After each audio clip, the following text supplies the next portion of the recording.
많으셨습니다. 한 해를 돌아보건대 참 지혜롭지 못했던 거, 아쉬웠던 점들도 많이 있을 것 같습니다. 그래서 오늘은 이 지혜의 말씀, 큐티 말씀도 오늘 31장이 끝나더라고요. 그래서 이렇게 잠언을 떠나보내기에는 너무 아쉬움이 있어서 오늘 잠언 30장 24절에서 28절의 말씀으로 함께 정말 올 한 해를 돌아보고 내년도에는 더욱더 이러한 지혜로운 삶을 살기를 결단하는 그러한 시간이 되었으면 좋겠습니다. 오늘 성경 말씀에 우리가 읽었을 때 참 이스라엘을 세웠던, 이스라엘을 있게 했던 네 가지 작지만 참 지혜로운 것들이 네 가지가 나오거든요. 이 말씀, 이 하나하나를 그 지혜를 따져보다 보니까 현대를 세웠던 세 가지 동물의 철학이 생각이 났어요.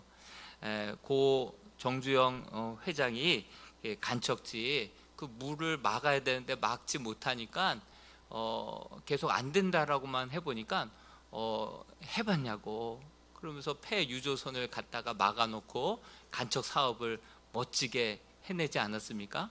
그래서 그 유명한 말 있잖아요. 임자 해봤어?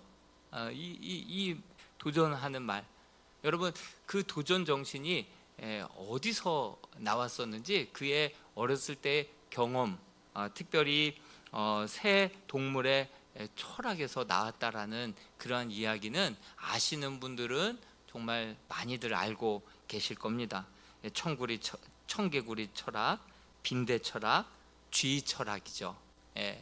청개구리 철학이 뭐냐면 고 정주영 회장이 이제 계속해서 가출을 합니다. 그래서 뭔가 가출해서 돈 많이 벌어오려고 나가면 또 붙잡혀오고 나가면 붙잡혀오는 거예요.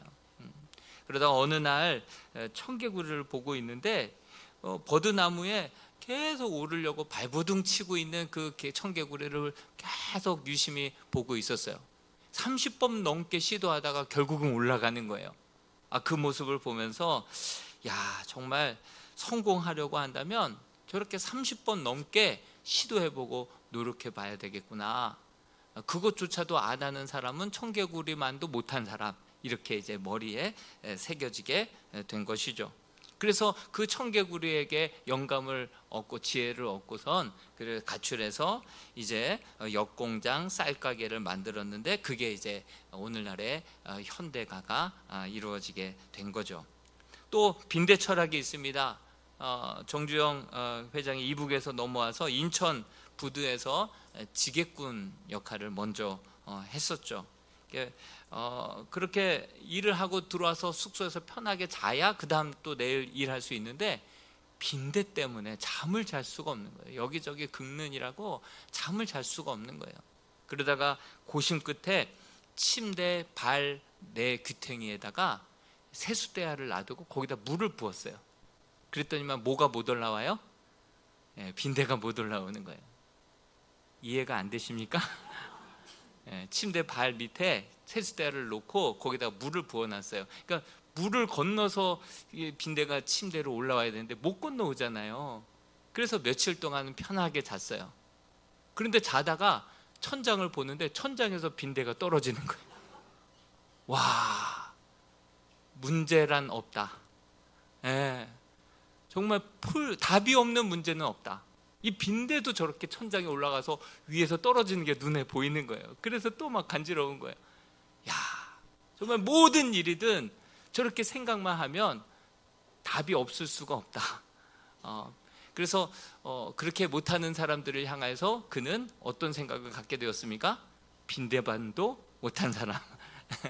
자꾸 쉽게 포기하고 생각도 하지 않는 사람을 빈대만도 못한 사람이다. 해봤어? 그러면서 계속 도전해서 오늘의 현대를 있게 만들었죠. 또 앞에 달걀 하나가 있어요. 근데 쥐 한 마리가 왔다 갔다 이제 그 달걀을 봤어요.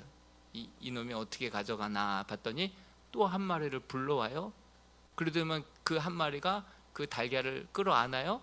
그리고 배를 보이고 누워 있으니까 한 마리가 그 쥐 꼬리를 물고선 쑥 끌고 가는 거예요. 협력의 리더십, 이거를 배운 거예요.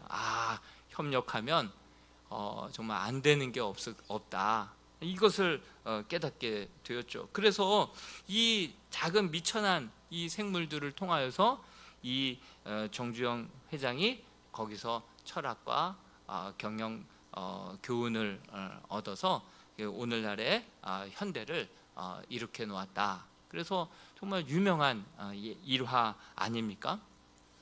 그러고 보니 오늘 말씀을 보니까 정말 작고도 지혜로운 넷이 있는데 이것이 오늘날의 이스라엘을 정말 아주 버팀목이 되어준 작지만 아주 큰 지혜가 되었다라고 하는 사실을 우리가 기억해야 할 것이죠. 개미, 그리고 사반, 그리고 메뚜기, 그리고 도마뱀, 한 줄로 끝나지만 그 지혜는요 정말 무시할 수 없는 나라를 세우는 근간이 되었다라고 하는 사실이죠. 첫 번째로 개미의 지혜를 배우라. 개미는 어떻다라고 말하고 있습니까?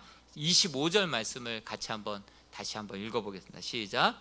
곧 힘이 없는 종류로되 먹을 것을 여름에 준비하는 개미와, 이어서 6절에서 8절까지도 읽어보겠습니다. 시작. 게으른 자여 개미에게 가서 그가 하는 것을 보고 지혜를 얻으라. 개미는 두령도 없고 감독자도 없고 통치자도 없으되 먹을 것을 여름 동안에 예비하며 추수 때에 양식을 모으느니라. 준비의 영성입니다. 준비의 지혜, 모으느니라. 여러분, 개미에게서 이런 준비하는 그러한 지혜를 얻어야 되는데 그 개미를 우리가 보고 그러면 우리도 이런저런 먹을 것들을 냉장고, 김수미의 우리 탤런트처럼 냉장고가 김치 냉장고만 몇십 개라고 들었어요. 그렇게 냉장고 창고 만들어 놓고 음식들을 쟁여놓으라고 하는 교훈일까요? 양식을 잘 미리 준비하라, 이렇게 성경은 말하고 있는데요.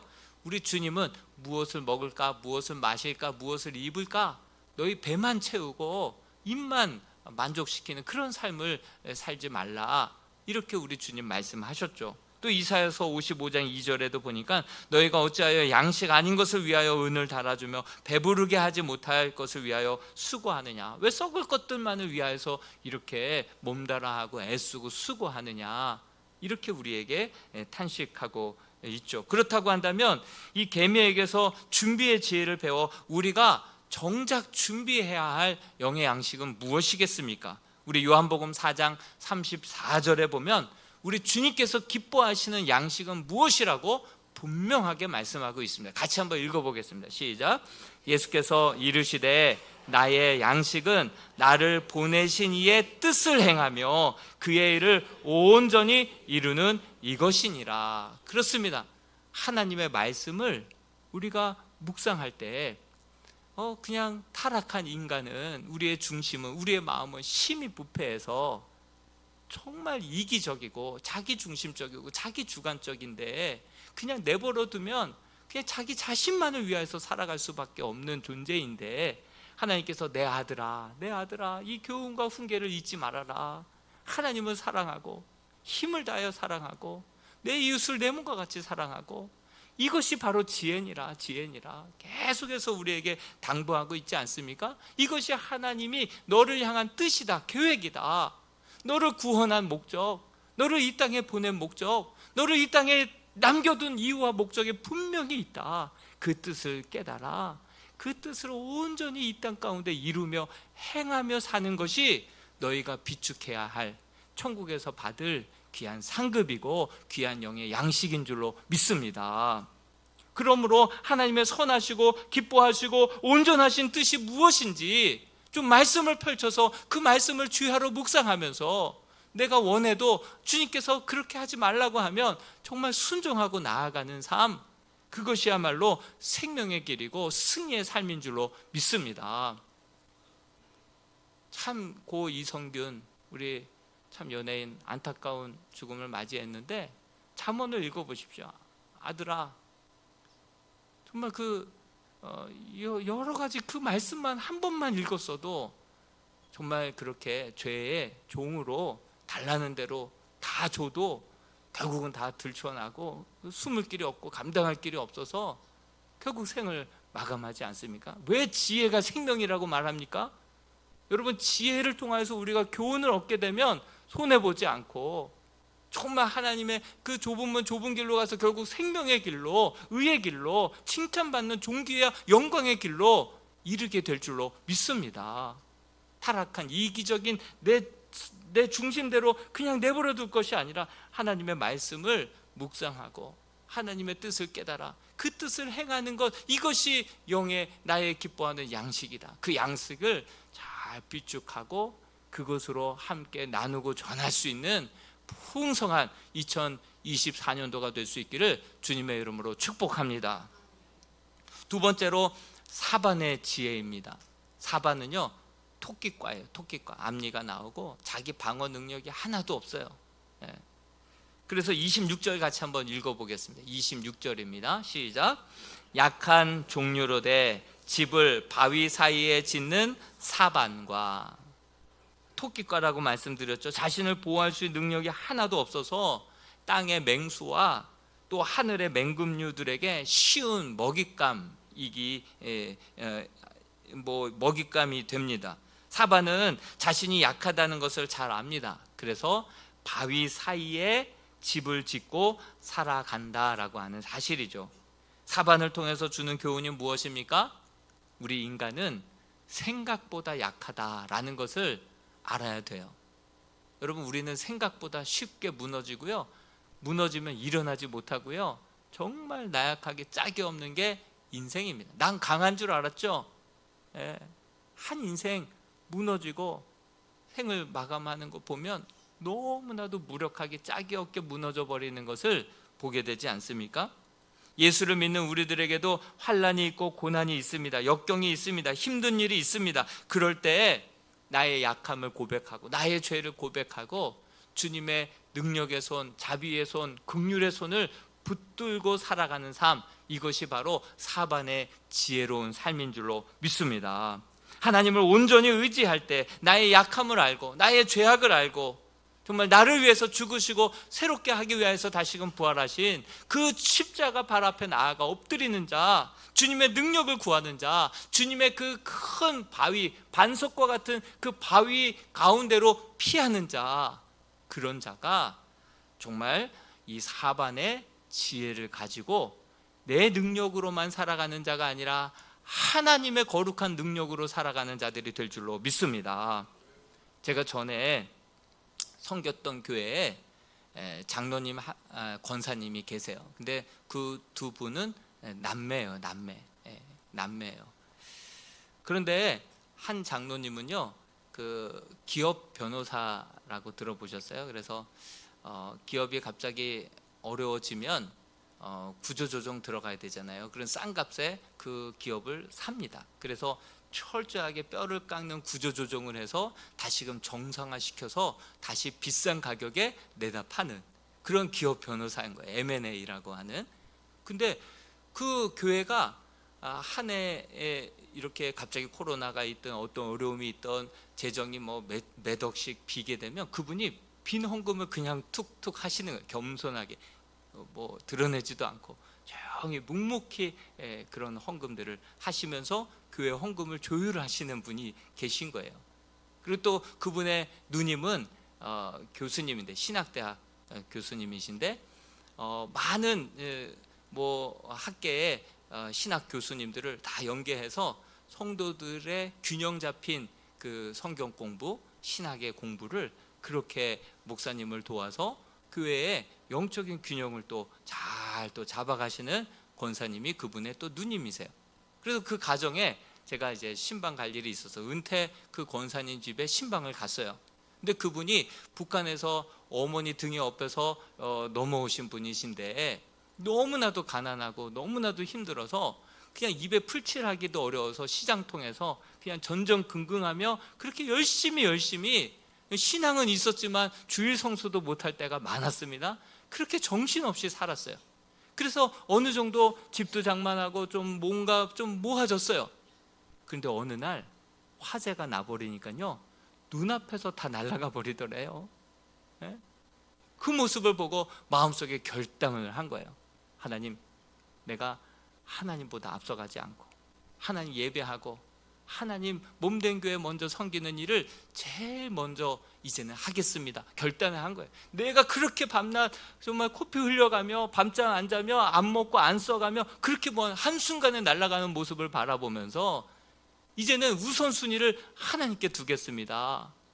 그렇게 마음을 결단하고 목사님을 모시고, 지금은 장석교회 원로 목사님이 되신 이용남 목사님을 모시고 그렇게 기도를 하는데, 그 기도하는 내용을 다 녹음을 해놓은 거예요. 녹음을. 그런데 그 녹음한 내용을 저에게 들려주시면서 그 모든 기도가 자녀들 가운데, 가정 가운데 다 이루어졌다는 거예요. 다 이루어졌다는 거예요. 그렇게 하나님의 나라와 영광을 위해서 그 아이 하나를 업고 하나는 손에 잡고 교회 와서 구역 예배를 드리고 먼저 교회 일하고 시간이 나면 내일 하고, 그렇게 먼저 교회 나라와 의를 구하며 그렇게 했더니 그 목동에 물난리가 나면 항상 벽지가 한 해는 여기까지 물이 차고 한 해는 여기까지 그냥 그 바로메터처럼 항상. 그래서 그분들은 고지대에 살아요. 항상 물 난리를 늘 겪고 살았기 때문에 지금은 그럴 일 없는데도 불구하고 그냥 높은 지대에 사시고 계시더라고요.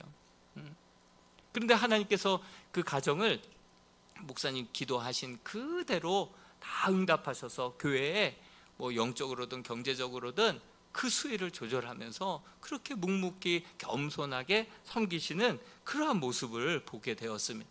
여러분, 우리의 약함을 알고 그 강한 피난처 되신 여호와 하나님 앞에 온전히 피하고 그분을 나의 반석이요 나의 요새요 나의 구원이요 나의 산성으로 의지하며 나아갈 때 하나님께서 양손들어 축복해 주시고 보호해 주시고 그 하나님의 부가 내 부가 되고 하나님의 능력이 내 능력이 될 줄로 믿습니다.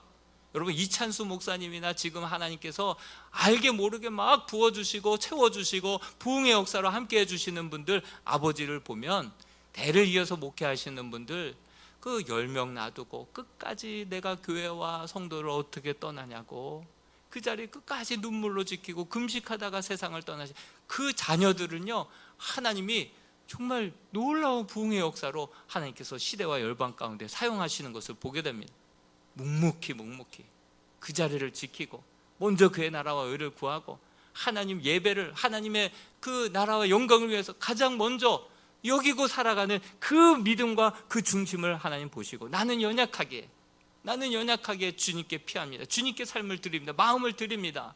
그렇게 나아갈 때 하나님께서 그의 가정과 그의 자녀를 하나님 눈먼 돈을 부어주시고 놀라운 세상의 권세와 존귀와 영광을 받는 믿음의 명가로 만들어 주실 줄로 믿습니다.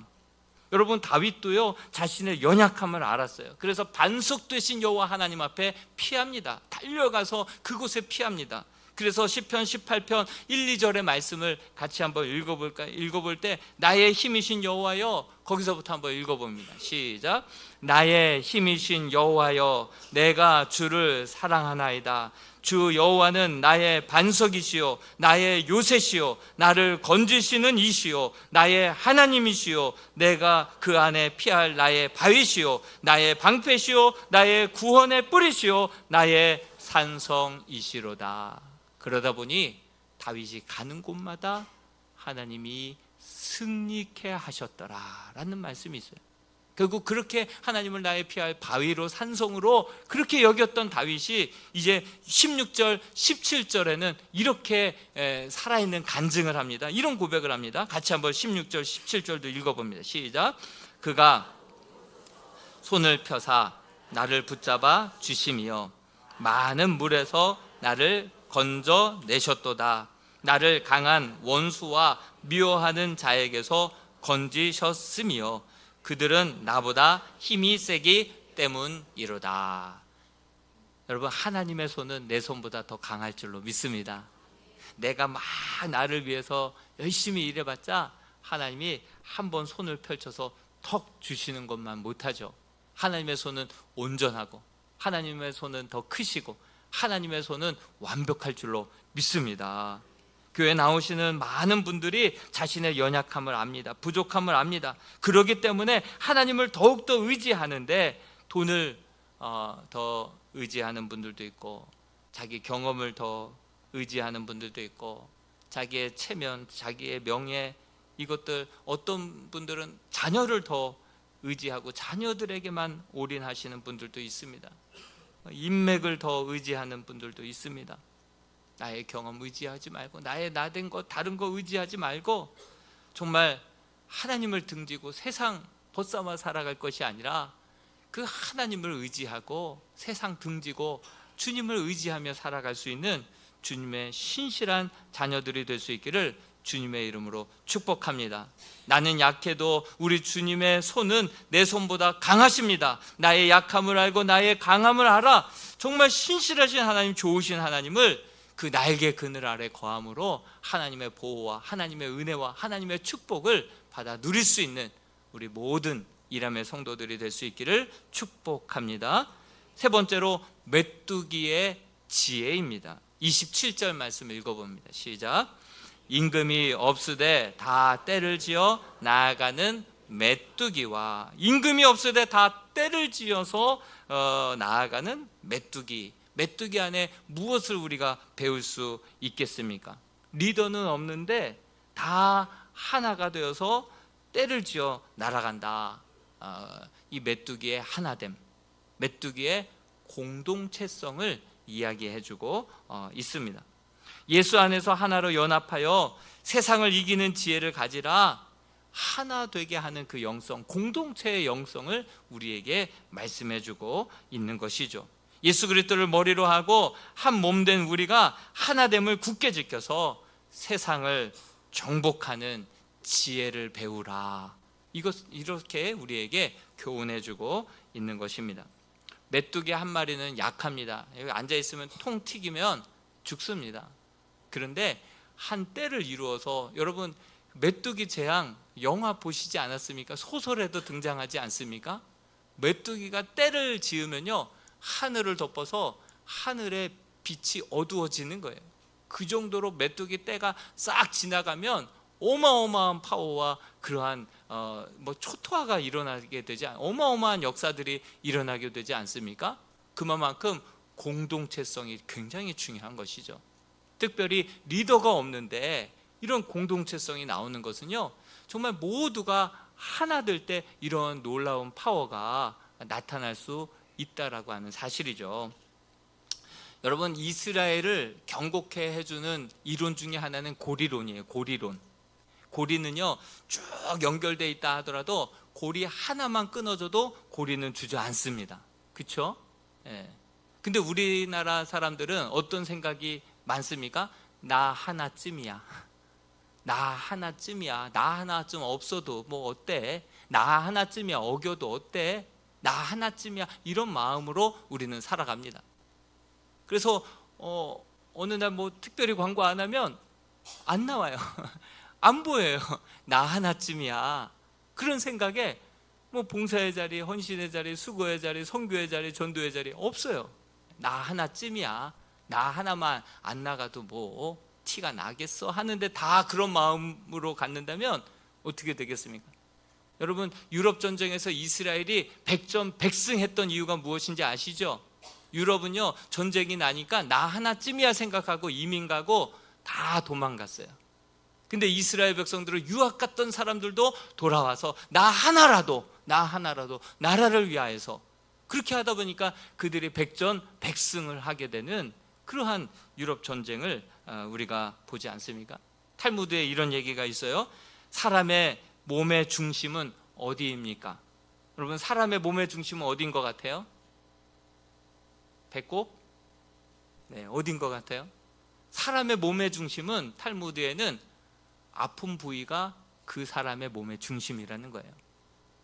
거기가 아프면 끌어안게 되고 거기만 생각하게 되고 그 사람의 중심이 된다라고 하는 사실이죠. 여러분, 두령이 없고 임금이 없어도 이렇게 하나 되는 것은요, 연약하고 약한 지체들을 함께 끌어안고 그들도 일어나서 함께 하나님의 뜻을, 하나님의 나라를 이루게 하기 위해서 한 걸음으로 나아갈 때 이런 놀라운 공동체의 영광과 하나됨과 그 파워가 그 안에서 나게 될 줄로 믿습니다. 예수님이 엠마오로 제자들과 함께 내려갑니다. 예수님, 부활하신 예수님인지 제자들은 못 알아봤어요. 그렇지만 해가지고, 그리고 방에 들어가, 집에 들어가 함께 음식을 나누고 먹을 때 그때 눈이 밝아져서 보이게 된 거 아니겠습니까? 여러분, 우리가 정말 함께 음식을 나누고 물질을 나누고 사랑을 나눌 때 그때 보이지 않았던 예수님이 우리와 함께 계심을 발견하게 되고 느끼게 될 줄로 믿습니다. 연약한 자들을 돌아보고 정말 주님 바라보시는 영혼들 함께 바라보며 함께 손을 내밀고 함께 기도할 때 마음이 뜨겁고 하나님이 함께 하심을 느끼게 되고 그 공동체의 영성으로 우리가 세상을 밝히고 세상을 따뜻하게 만들고 정말 이게 바로 인생이고 이게 바로 신앙생활이지 라는 것을 보여줄 수 있는 아름다운 메뚜기와 같은 믿음의 공동체, 하나 되는 공동체 이루어갈 수 있는 우리 이랑교회가 될 수 있기를 주님의 이름으로 축복합니다. 마지막으로 도마뱀의 지혜입니다. 우리 28절 말씀을 같이 한번 읽어보겠습니다. 시작. 손에, 여러분, 왕궁을 짓는데 옛날에 그 몇백 년씩 지었던 그 왕궁을 오늘날도 복원하고 짓는다 할 때 얼마나 들어갈 것 같아요? 몇백억이 들어가겠죠. 아니 막 보석으로 막 꾸민다고 한다면 몇천억이 막 들어가겠죠. 그러나 그런 몇백억 몇천억이 들어가는 그 왕궁에 누가 있다고요? 도마뱀이 있는 거예요. 손에 잡힐만 하여도 잡히지 않는 왕궁에 있는 그 도마뱀이라고 얘기해요. 여러분, 그 왕궁에 있는 도마뱀은 그 왕궁을 짓는데 1원 한 장 내지도 않았어요. 뭐 땀 한 방울 흘리지도 않았어요. 수고하고 애쓴 거 하나도 없어요. 근데 다 지어놓고 나니까 도마뱀이 왔다 갔다 하네. 저도 동남아 한번 갔을 때 뭐 벽에 천장에 도마뱀 보고 쥐 보는 것처럼 저는 놀랬거든요. 근데 사람은 아무렇지도 않는 거예요. 입 벌리고 자면 입에 떨어질 것 같아가지고 굉장히 걸리는데 그 지역 사람들은 아무렇지도 않게 생각을 하는 거예요. 이유가 뭔지 아십니까?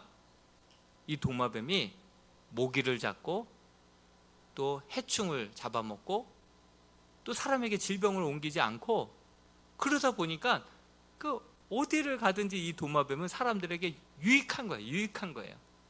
그러니까 잡아 죽이지 않고요, 해치지 않고요. 모기, 그다음에 뭐 여러 가지 해충들을, 파리들 이런 것들을 다 잡아주니까 그냥 함께 왕궁이어도 함께 같이 지내는 거예요. 여러분, 이 도마뱀의 지혜는 무엇입니까? 어디를 가든지 꼭 필요한 사람, 유익한 사람들이 될 수 있기를 주님의 이름으로 축복합니다. 전에 IMF가 터졌을 때 예수 믿는 사람들이 대거 해고됐대요.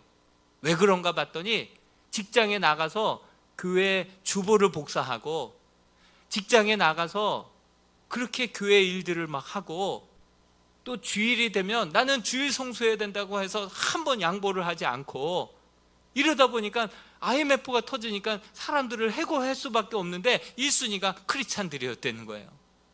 어디를 가도 민폐를 끼치고 얼굴 찌푸리게 하고 이기적이고 주님을 믿는다고 하면서도 자기 이속만 차리면 누가 좋아하겠습니까? 누가 그 착한 행실을 통해서 하나님께 영광을 돌릴 수 있겠습니까? 여러분, 어디를 가든지 유익을 끼치고 정말 은혜를 끼치고 어디를 가든지 하나님의 영광, 땅에 떨어져 있는 예수님의 영광을 드높일 수 있는 아름다운 도마뱀과 같은 영성을 소유한 그러한 믿음의 성도들이 되기를 주님의 이름으로 축복합니다. 1월 셋째 주에는 3인 3색 수련회 행복 축제를 하려고 합니다. 그때 모셨던, 이제 모시고 오시게 될 홍정길 목사님이 80이 넘으셨어요. 그런데 그 홍정길 목사님을 서로들 모셔가려고 하는 거예요. 북한에는 수십 번, 수백 번 갔다 오셨어요.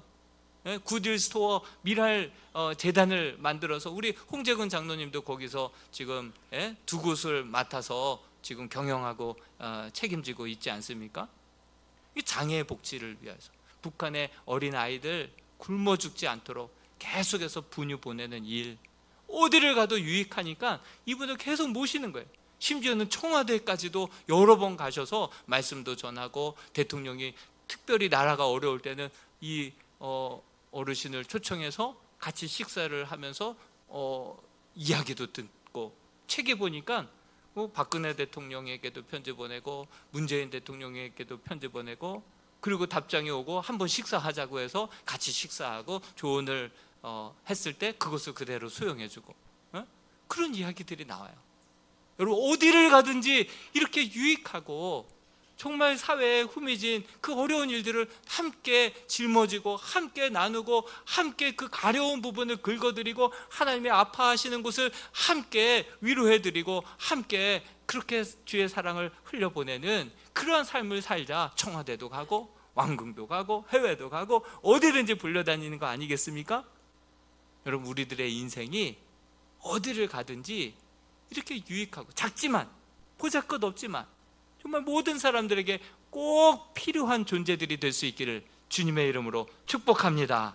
그래서 올해는 우리가 돌아보건대 정말 지혜롭지 못했어요. 내가 약함을 알지만 교만했고, 정말 누구도 얘기를 들으려고 하지 않았고, 하나님 의지하지 않았고, 기도하지 못했고, 정말 2023년도에는 참 지혜롭지 못하다 보니까 능력 있게 살지 못했어요. 그러나 2024년도에는 이 개미처럼 준비의 지혜로, 이 사반처럼 내 약함을 알기에 더욱더 반석되신 주님 앞에 나와 주님을 의지하는 자로, 또한 메뚜기처럼 두령도 없고 임금도 없지만 그러나 연약한 자를 함께 보듬어서 함께 한 걸음으로 하나됨으로 귀한 공동체 형성으로 하나님의 나라를 함께 이루어가는 믿음의 공동체로, 또한 도마뱀처럼 어디를 가든 유익하고 꼭 필요한 존재로 살아갈 수 있는 2024년도가 될 수 있기를 주님의 이름으로 축복합니다. 우리 같이 한번 한 해를 돌아보면서 이 찬양 드렸으면 좋겠습니다.